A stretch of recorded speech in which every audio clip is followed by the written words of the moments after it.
জগদ্ধাত্রীর বেশে দিব্যা সেনের মুখোমুখি হয়ে দিব্যা সেনকে রামধোলাই দিল দুর্গা।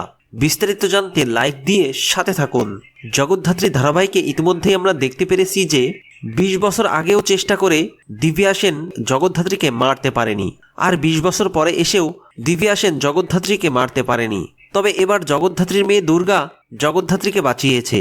আর এই কথাটা দিব্যা সেন যখন জানতে পারে যে একটা মেয়ে তার ভাড়া করা লোকগুলোকে মেরে জগদ্ধাত্রীকে বাঁচিয়ে নিয়েছে, তখন দিব্যা সেন রীতিমতো চমকে যায়। দিব্যা সেন বুঝতেই পারে না যে ওই মেয়েটা কে। আর এই বিষয়টা দিব্যা সেন উৎসবকেও জানায়, যেটা শুনে উৎসব নিজেও চমকে যায়। কিন্তু তারা কেউ বুঝতেই পারে না যে ওই মেয়েটা আসলে কে। তবে দিব্যা সেন এটুকু বুঝতে পারে যে মেয়েটা জগদ্ধাত্রী সেজে ডক্টর গুহকে ভয় দেখাচ্ছে, ওই মেয়েটাই হয়তো জগদ্ধাত্রীকে বাঁচিয়েছে। এদিকে দুর্গা যখন জানতে পারে দিব্যা সেন আবারও তার মাকে মেরে ফেলতে চেয়েছিল, তখন দুর্গা তার মায়ের ছদ্মবেশ নিয়ে দিব্যা সেনের মুখোমুখি হয়ে দিব্যা সেনকে চমকে দেয়।